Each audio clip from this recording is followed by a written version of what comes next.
Kalemljenje voćaka je način oplemenjivanja divljih u pitome voćke.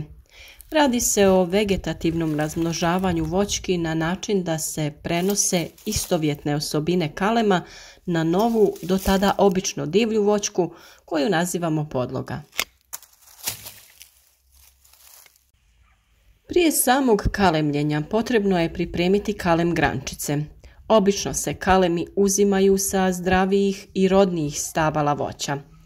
Najbolje je uzimati kaleme sa jugoistočne strane krošnje, a po mogućnosti sa vrha stabla, a izbjegavati kaleme sa niskih grana koje se nalaze do same zemlje. Za kalemljenje je najbolje koristiti svježe kaleme, dakle kad se odlučite za kalemljenje, taj isti dan ili dan prije nasijecite grančice i isti ili naredni dan sve ih potrošite. Najbolje i najefikasnije je koristiti tek odsječene grančice te ih potrošiti u sljedećih nekoliko sati istog ili narednog dana.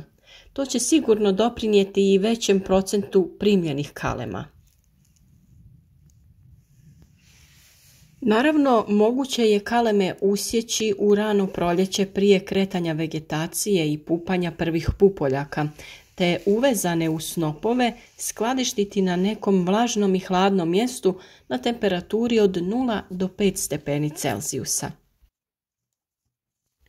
To omogućava kalemljenje voća i u vrijeme kad vegetacija bude uveliko u toku i tako se ti spavajući kalemi kaleme na podlogu punu sokova i u vegetaciji, to jest nepropupane plemke koje još miruju, odnosno kojima ne treba mnogo vlage, čime je i manja opasnost od njihovog sušenja, te samim tim veći je procenat primanja.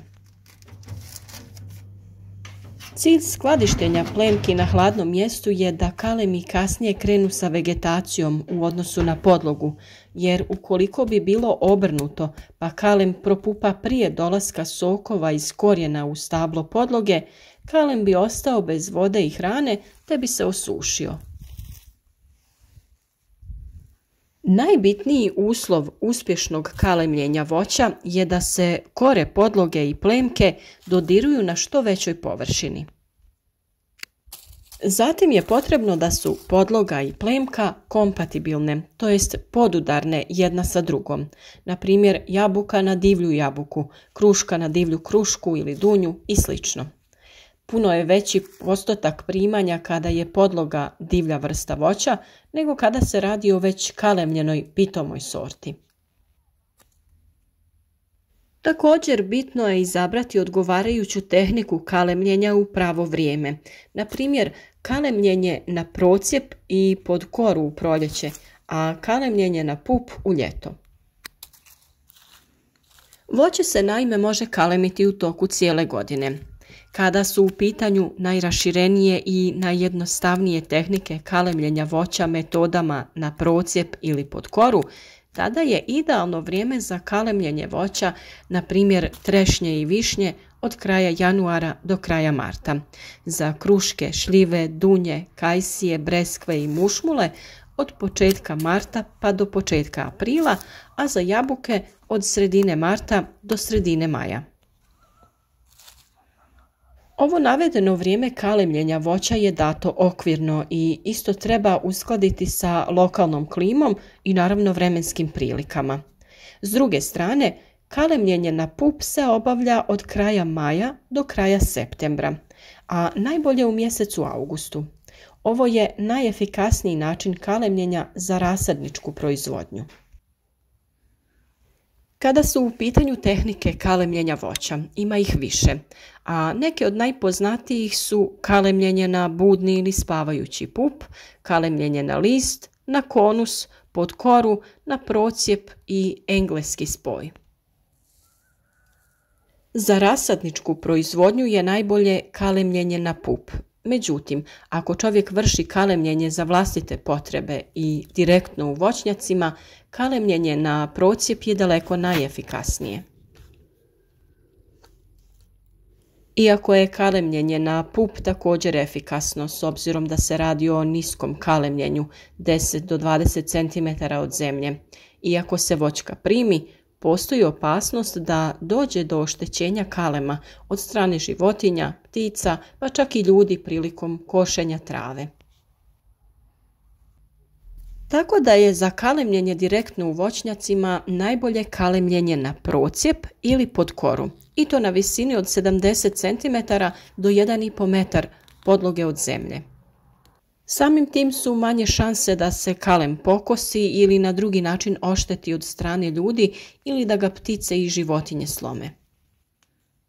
Način kalemljenja najčešće zavisi od debljine podloge. Za sve podloge debljine 1,5 do 10 cm i više, najbolja metoda kalemljenja je na procijep, dok je kalemljenje na podloge tanje od 1,5 cm najbolje koristiti metode kalemljenja pod koru ili na pup.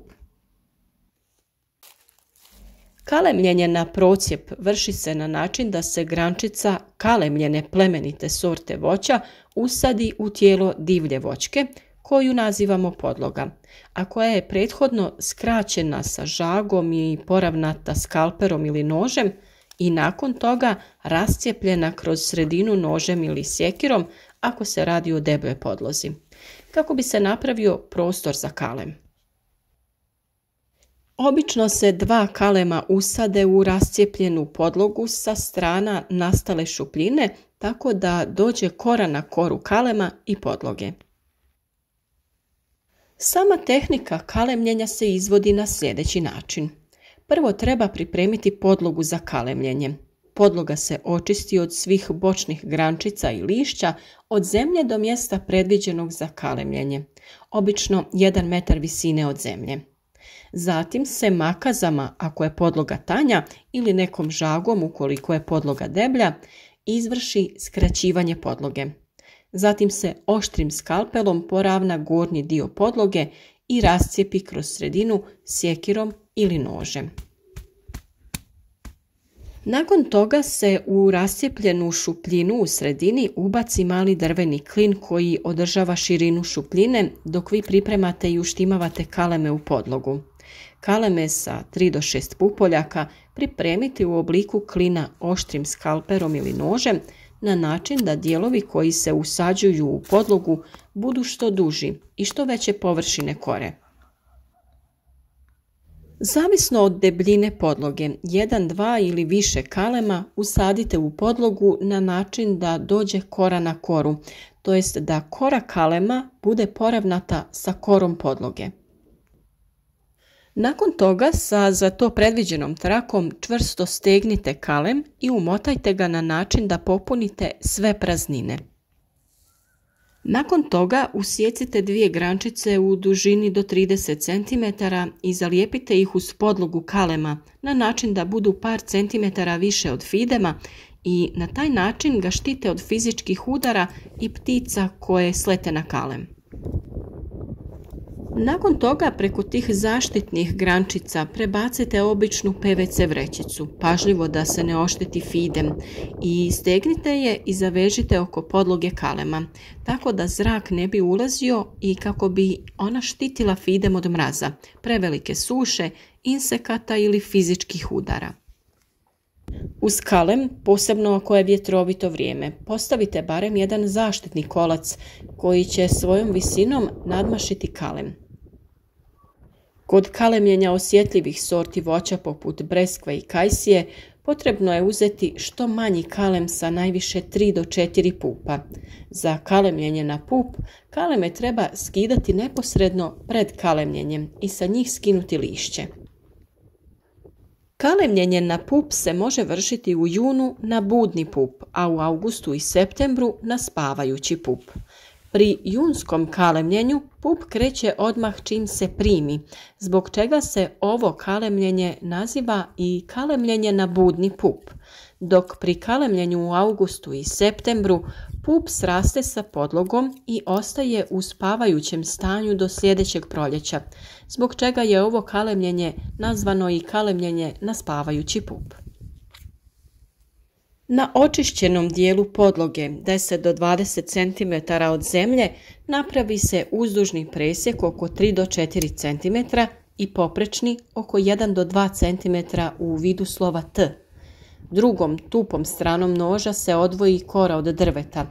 U drugu ruku se uzme kalem i oštrim nožem se na 1,5 cm ispod osnove pup zasječe i polako skida pupoljak sa korom i jednim tanjim slojem drveta do 1-2 cm iznad pupoljka. Skinuti pup se drži za peteljku i brzo uvlači pod koru. Ukoliko je dužina kore veća i ne ulazi u napravljeni presjek na podlozi, onda se višak kore odsječe da bi pup dobro nalegao na drvo. Stavljeni pup se uveže 1 do 2 cm iznad i oko 2 do 3 cm ispod pupoljka gumicama ili izolir trakom. U ovom videu smo se potrudili što više govoriti o različitim načinima kalemljenja i pravom vremenu kada se kalemljenje može izvoditi.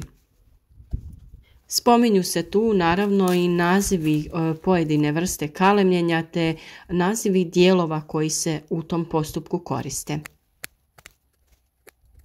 Mi ćemo još puno govoriti o ovoj temi, a nadamo se da će vam sa ovim videom sve u budućnosti biti još jasnije. Kalemljenje nije neki težak posao ukoliko se tome s ljubavlju posvetite i naravno sa pažnjom pratite naše savjete. Nadamo se da će vam ovaj postupak biti uspješan, a ukoliko imate dodatnih pitanja, slobodno nam pišite u komentarima. Za još savjeta o uzgoju voća i povrća zapratite naš kanal, kliknite na like ili podijelite video sa vašim prijateljima kako bi i drugi imali koristi od naših savjeta.